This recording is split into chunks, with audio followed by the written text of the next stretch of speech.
নমস্কার বন্ধুরা, আজ আমরা এই ভিডিওতে বলবো অকাল বীর্যপাত সমস্যা কেন হয়, কিভাবে ওষুধ ছাড়াও আপনি আপনার সময় বাড়াতে পারবেন। জানতে ভিডিওটিকে অবশ্যই শেষ পর্যন্ত মনোযোগ সহকারে দেখতে থাকুন। বন্ধুরা, অকাল বীর্যপাত কিংবা দ্রুত বীর্যপাত দুটোই একই ধরনের সমস্যা। কোনো পুরুষ যদি যৌন মিলনের সময় 2 থেকে 3 মিনিটের মাথায় বীর্য বের করে ফেলে, তখন তাকে অকাল বীর্যপাত বলা হয়ে থাকে। আমাদের দেশে অনেক পুরুষদের মধ্যে এরকম সমস্যা দেখা গিয়ে থাকে।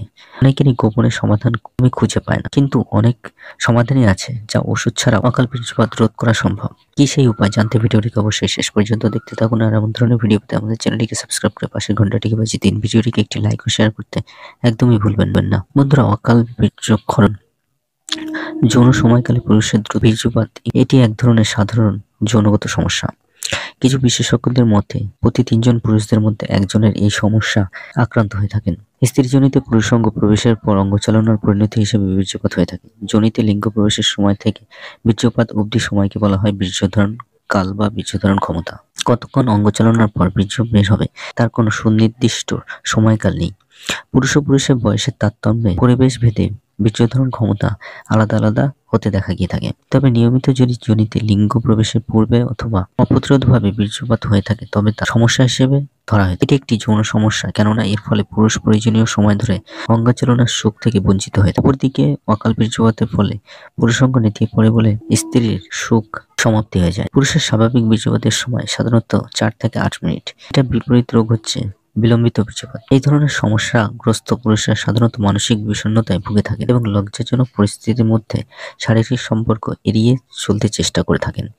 পুরুষদের তুলনায় নারীদের মধ্যে এই ধরনের সমস্যা খুব কমই পাওয়া গিয়ে থাকে। সেই সমস্যা অনেক সময় নারী সঙ্গীর মধ্যে অবসাদ সৃষ্টি। এর উপসর্গ কি আমরা একটু একটু করে জেনে নেব। অকাল বীর্যপাতের প্রধান লক্ষণ হলো নারী পুরুষ উভয়ের পুলক লাভের আগেই পুরুষের বীর্যপাত ঘটে যাওয়া। এটি ঘটে অতিরিক্ত উত্তেজনার ফলে। অনেক সময় প্রথম মিলনে এটি বেশিরভাগই হয়ে থাকে। প্রকারভেদ আছে। এই সমস্যাটি সাধারণত 2 ভাগে ভাগ করা হয়ে থাকে। প্রথমত প্রাক প্রবেশ অকাল বীর্যপাত, স্ত্রীজনিত পুরুষাঙ্গ প্রবেশের পূর্বে বীর্যপাত ঘটে যায়। দ্বিতীয়ত হলো অঙ্গচালনার ব্যাহতি পরেই অকাল বীর্যপাত ঘটে থাকে। কারণ কি এর?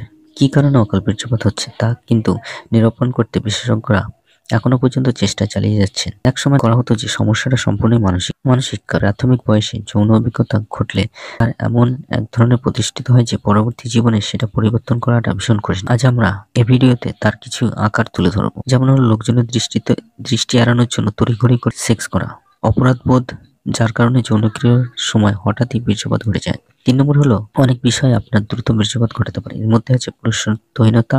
যেসব পুরুষরা যৌন মিলনের সময় তাদের লিঙ্গের উত্থান ঠিকমতো হয় না তা নিয়ে চিন্তিত থাকেন, কিংবা কতক্ষণ লিঙ্গ উত্থিত অবস্থায় থাকবে তা নিয়ে দুশ্চিন্তায় ভোগেন, এসব পুরুষদের দ্রুত বীর্যক্ষরণ হয়ে থাকে। 4 নম্বর হচ্ছে দুশ্চিন্তা। দ্রুত বীর্যপাত হয় এমন পুরুষদের দ্রুত বীর্যপাতের একটা প্রধান কারণ হলো দুশ্চিন্তা। সেটা যৌন কাজ ঠিকমতো সম্পন্ন করতে পারবে কিনা সে বিষয়ে ভাবতেই এমনটা হয়। 5 নম্বর হচ্ছে দ্রুত বীর্যপাতের আরেকটি প্রধান কারণ হলো অতিরিক্ত উত্তেজনা। 6 নম্বর হলো সাধারণ প্রথমত পুরুষ যৌন মিলনের পূর্বে প্রবল উত্তেজনা সৃষ্টি হয় বলে এমনটা হয়ে থাকে। জৈবিক কারণ আছে, যেমন হলো হরমোনের অস্বাভাবিক মাত্রা। 2 নম্বর মস্তিষ্কের রাসায়নিক উপাদান অস্বাভাবিক মাত্রা। 3 নম্বর হচ্ছে ব্যবস্থার অস্বাভাবিক ক্রিয়া। 4 নম্বর হচ্ছে থাইরয়েড গ্রন্থির সমস্যা। 5 নম্বর প্রোস্টেট বা মূত্রনালীর সমস্যা। 6 নম্বর বংশগত সমস্যা, সার্জারি কিংবা আঘাতের কারণে স্নায়ুতন্ত্রের ক্ষতি হওয়া। মাদক কিংবা দুশ্চিন্তার ব্যবহার করা ওষুধগুলো এর অন্যতম কারণ। নারীদের তুলনায় যদিও পুরুষদের যৌন ক্ষমতা বেশি থাকে, কিন্তু দুশ্চিন্তার ফলে সেটা বিপরীত হয়ে যেতে পারে। বেশিক্ষণ বীর্য ধরে রাখবেন কি করে সেটাই এখন জানার বিষয়।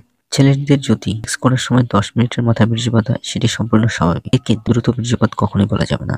এমনকি 6-7 মিনিট যদিও থাকে তাহলে স্বাভাবিক। তখনই আপনার বিষয়টিকে চিন্তা করবেন। যখন তার থেকে কম, অর্থাৎ 1 থেকে 3 মিনিট বা 4 মিনিট হয়ে যাচ্ছে, তখন আপনি এটিকে সমস্যা বলতে পারেন। জীবনে অসুখী পুরুষদের আজকাল একদমই নেই। বর্তমানে অনেক পুরুষদের মিলনের স্থায়ী করতে পারেন না। বহু কারণ থাকতে পারে এর পিছনে। যৌন মিলনে যারা মানসিকভাবে দুর্বলতায় ভোগেন তাদের জন্য অনেক টিপস আজ আমরা দিয়ে থাকি। প্রথমবার সব মানুষের ক্ষেত্রেই অভিজ্ঞতা থাকে না। লজ্জা নিয়ে উত্তেজনাকে নিয়ন্ত্রণ করতে না পারা ইত্যাদির কারণে এটা হয়ে থাকে।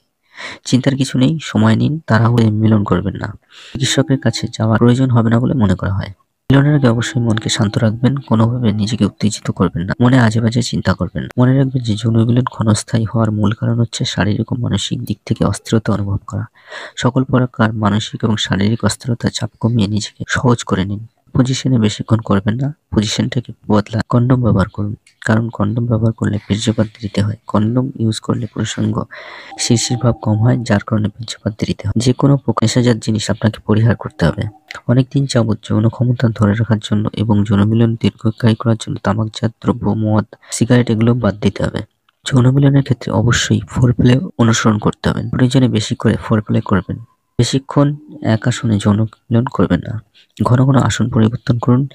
নতুনত্ব যেমন মনোযোগ রোমাঞ্চিত করে, তেমনি মিলন দীর্ঘস্থায়ী করতে সাহায্য করে। তবে সঙ্গীর দিকে অবশ্যই নিজের নজর দেওয়া উচিত। কার্যকর চিন্তা: শারীরিক সম্পর্কের সময় অনেক পর্নোগ্রাফি নিয়ে ভাবেন। কেউ কেউ আবার রাস্তাঘাটে, বাসের, ট্রেনে দেখা কোনো নারীর সম্পর্কে ভাবতে থাকেন। তাই যৌন মিলনের সময় অন্য কোনো নারীর বিষয়ে ভাববেন না। অন্য কোনো পারেন জটিল ফর্মুলা, সাহিত্যের বিষয়, প্রাকৃতিক দৃশ্য ইত্যাদি ভাবতে পারেন। এটাতে আপনার সময় বাড়িয়ে তুলতে সাহায্য করবে। যদি নিয়মিত নারী পুরুষদের মধ্যে যৌন সঙ্গম শুরু করার আগে কিংবা যৌন সঙ্গম শুরু একটু পরে বীর্যপাত ঘটে, তাহলে সেই সমস্যাটা বোঝা যাবে এটা দ্রুত বীর্যপাত সমস্যা বা যৌনগত সমস্যা। প্রায় মানুষদের মধ্যে এই লক্ষণটি লক্ষ্য করা যায়, তবে হোমিওপ্যাথি চিকিৎসার মাধ্যমে এই রোগ থেকে মুক্তি পাওয়া সম্ভব। এছাড়া ডিম, ঝিনুক, থানকুনি পাতা, চর্বিযুক্ত মাংস খেলেও যৌন শক্তি বাড়বে। তো বন্ধুরা, ভিডিওটি কেমন লাগলো? ভিডিওটিকে একটি লাইক ও শেয়ার করতে ভুলবেন না। কমেন্ট বক্সে আপনার মূল্যবান কমেন্টটি অবশ্যই লিখবেন। ভিডিওটি শেষ পর্যন্ত দেখার জন্য অশেষ